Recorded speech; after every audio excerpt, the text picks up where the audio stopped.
Hey guys, I'm Sparsh Pandey, a first year MBA student at AIMS New Delhi, and today I'm going to talk about the topic should we take a drop year? And this topic is actually very close to me, so let's start it. So, actually, the first thing, so should we take a drop year?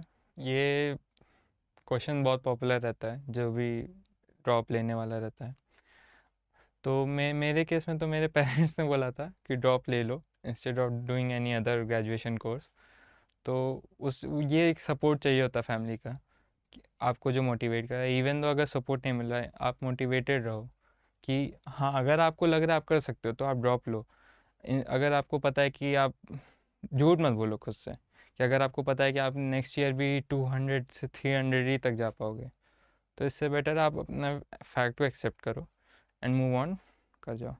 मेरी एक relative है, उसने अपने fourth attempt में NEET दिया। उसके first attempt में 320 marks थे, बट अभी फोर्थ अटैम्प्ट में उसके 650 अराउंड आए। तो ये बहुत चीज़ ये लेकिन उसको पता था कि वो कर सकती है। So the only thing which you should mind before deciding is कि आप कर सकते हो कि नहीं, एंड उस केस में अपने आप से जेन्युइन रहना। ये नहीं कि हाँ मैं कर सकता हूँ, हवा में बोल रहे हैं एंड देन 8 साल 9 साल 10 साल दिए जा रहे हैं। मैंने तो ड्रॉप लेने का मेरा मूड नहीं था। एटलीस्ट सेकंड ड्रॉप, मेरा 2 ड्रॉप थे, तो सेकंड ड्रॉप में तो मेरा कोई मूड नहीं था। आई डिसाइडेड कि मैं कोई और ग्रेजुएशन कर लूँगा। बट फिर घर वाले बोले कि अगर उन्हें प्रॉब्लम नहीं है फिर तो मुझे क्या प्रॉब्लम हो रही है। तो फिर मैंने बोला कि फिर से एक ट्राई देते हैं, एंड मैंने अपने वो ड्रॉप ईयर में काफ़ी हैबिट्स अपनी बदली। लाइक मैंने अपनी प्रिपरेशन स्ट्रैटेजी पूरी ही चेंज कर दी। पहले मैं बहुत हवा में रहता था कि मैं दिल्ली जा रहा हूँ एंड एवरीथिंग, मैं 700 स्कोर कर रहा हूँ। बट जब सेकेंड ड्रॉप ईयर था, आई एक्सेप्टेड द फैक्ट कि मुझे बेस्ट कॉलेज में जाना है जो मेरे लिए है, अपने बेस्ट कैलिबर को शो करना है, ताकि जो बेस्ट है मेरे लिए बस मुझे वही मिले। And it can be AIIMS Delhi और इट कैन बी BHU और एनी अदर कॉलेज, जो मेरे लिए बेस्ट है मुझे वही मिले, मैं यही ट्राई किया था। एंड फिर ड्रॉप ईयर में हैबिट्स में बात करूँ तो लोगों की सुनना कम कर दूँ। मतलब लोग तुम्हें आके बताएंगे कि मुझे तो ऐसे ऐसे लोग एडवाइस दे रहे थे जो खुद लाइफ में कुछ नहीं किए, तो लोगों की सुनना बंद कर दो। तुम्हें फ़र्क नहीं पड़ना चाहिए कि कोई क्या बोल रहा है, कोई क्या कर रहा है, कोई फ्रेशर्स, कोई एक फर्स्ट अटेम्प्ट में एम्स दिल्ली निकाल दिया, नहीं फ़र्क पड़ता। तुम अपना अपना 100% देते रहो, हर टेस्ट पे फोकस करो। ये मत देखो कि हाँ कितना टाइम हो गया तुमको। अगर मैं ये देखता तो शायद मैं आधा साल अपना डिप्रेशन में निकाल देता बट नहीं, मैं कभी सोचता ही नहीं था। मुझे लगा कि अगर मैंने डिसाइड कर लिया ये पूरा साल देने का, तो मैं अब अगली चीज़ टाइम के बारे में तभी सोचूंगा जब साल ख़त्म हो जाएगा, क्योंकि ये मेरा फेट मैंने बना लिया कि मुझे ये साल देना है। तो ऐसे ही थिंकिंग रख के करना चाहिए, अदरवाइज़ बहुत मुश्किल होता है ड्रॉप ईयर। बहुत अप्स एंड डाउन्स भी होंगे मार्क्स के रेंज में, टेस्ट वगैरह पे, तो उस पर फोकस ज़्यादा करना होता है। कि मेरा टारगेट हमेशा वो अगला टेस्ट रहता था जो मेरे इंस्टीट्यूट में होने वाला है, एंड मुझे उसी में रहता था कि हाँ ये जो स्कोर आ रहा है ये एक्चुअल मेरा स्कोर होने वाला है। तो इसीलिए मैं अपने हमेशा टेस्ट के बीच में अपने टारगेट्स को इम्प्रूव करता था कि हाँ इसमें 680 है तो अगले में 685 तक तो एटलीस्ट जाना है। ये नहीं कि हाँ पहले टेस्ट में 600 आया, नहीं अगले टेस्ट में मैं 720 लाऊंगा। तो मार्क्स के बारे में ज़्यादा नहीं सोचना होता, थोड़ा थोड़ा धीरे धीरे बढ़ना होता है आगे। एंड बाकी चीज़ें कि अपने स्केड्यूल को बहुत स्ट्रिक्ट करना पड़ता है।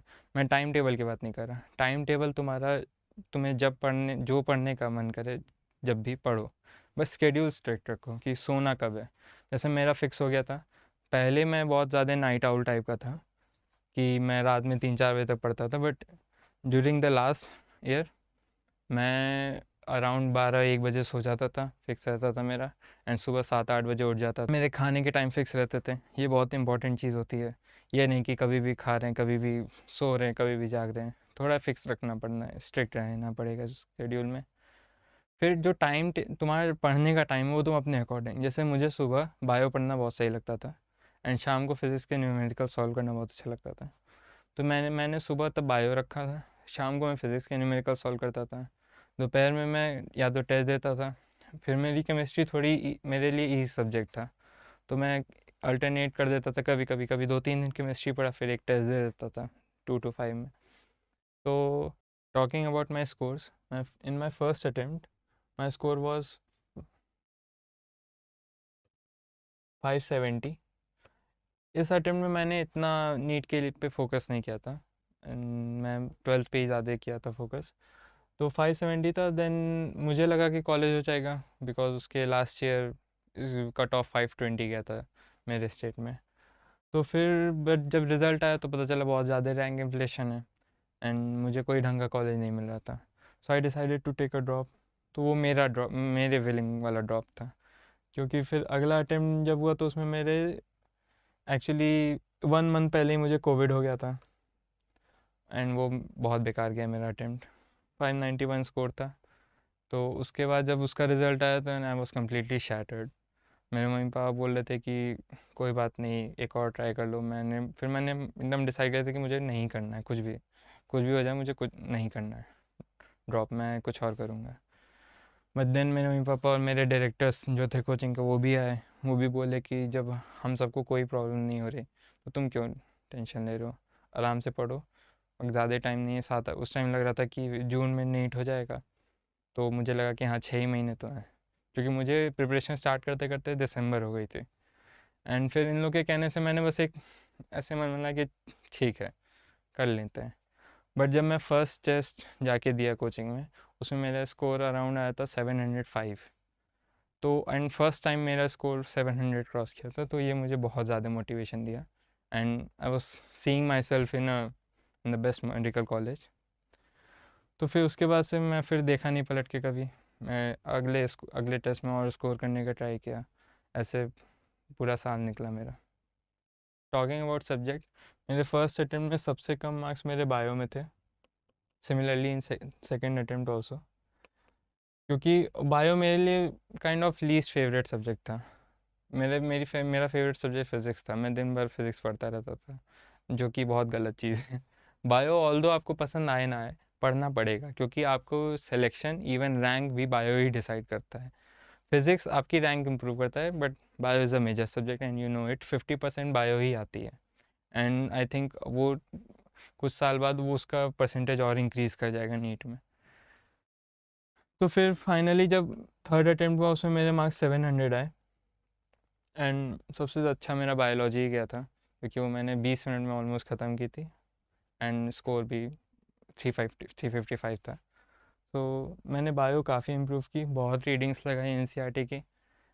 और मैंने कभी काउंट नहीं रखना होता बायोलॉजी में, कि कुछ लोग का टारगेट होता है 25, फिर वो टारगेट के चक्कर में वो 2 बार भी नहीं पढ़ पाते। तो ऐसे रखो कि हाँ, जब तक तुम्हें स्ट्राइक ना करें चीज़ें, कि हाँ तुम एक क्वेश्चन सॉल्व कर रहे हो तो वह टॉपिक समझ में आया, तुम्हें याद ही नहीं आ रहा वो टॉपिक कहाँ से है, तो इतने बार पढ़ लो कि जैसे ही क्वेश्चन देखो तुम्हें समझ में आया टॉपिक क्या है, एनसीईआरटी का वो पेज क्या है, डायग्राम क्या है, सब क्लियर हो जाए। फिज़िक्स में मैं जनरली लोग नीट एस्पिरेंट्स को फिज़िक्स में प्रॉब्लम होती है। फिज़िक्स में कंसेप्ट्स पे अगर ध्यान देने लगोगे तो प्रॉब्लम ख़त्म हो जाएगी। अगर कंसेप्ट नहीं समझ में आ रहे तो एटलीस्ट फार्मूलाज जितने हैं उनको तो रट के ही जाना, क्योंकि अब पेपर इतना बेसिक है कि तुमसे बहुत ज़्यादा आईआईटी एडवांस जितना लेवल पे नहीं जाएंगे। वो नॉर्मल बेसिक क्वेश्चन पूछेंगे, फार्मूला बेस्ड, थोड़े डेरिवेशंस वाले रहेंगे कि तुम्हें फार्मूला से अलग कंसेप्ट निकालना होगा, तो वो सब तुम कर सकते हो अगर तुम्हें फार्मूला सारे रटें। एंड फिर नीट के एक हफ़्ते पहले जब वो एमआर शीट आई, उसके पहले तो मुझे अपना स्कोर 710 लग रहा था। बट जब ओ एम आर शीट आई तो मेरा जो फेवरेट सब्जेक्ट, मतलब मेरा जो सबसे ईज़ वाला सब्जेक्ट था केमिस्ट्री, उसी ने धोखा दे दिया। मैंने उसमें 2 MR की गलती की थी, तो मेरा फाइनल स्कोर मुझे उस दिन पता है 700 है।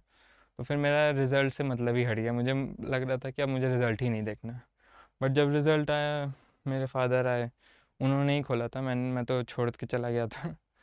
फिर उन्होंने बताया 700 marks and then I was so cheerful. तब उसके बाद से सब अच्छा ही हुआ लाइफ में। So the last suggestion which I would like to give all the droppers, dude you are the master of your own sea. तुम्हें फ़र्क नहीं पड़ना चाहिए कि दूसरे क्या सोच रहे हैं, या फिर तुम लेट से कॉलेज पहुँचोगे तो क्या, नहीं फ़र्क पड़ता। मेरे ही बैच में बहुत लोग हैं लेट से पहुँचे, बट किसी को कोई फ़र्क नहीं पड़ता। तो जस्ट अपनी लाइफ पे फोकस करो। अगर तुम अपने मनपसंद कॉलेज में चले जाओगे तो you are the only one who will enjoy with your parents. कोई बाकी लोग नहीं आके इन्जॉय करेंगे, तो बाकी लोग की सुनो भी मत। and all the best for your exam. See, I hope that I will see you soon at AIMS. All the best. Thank you.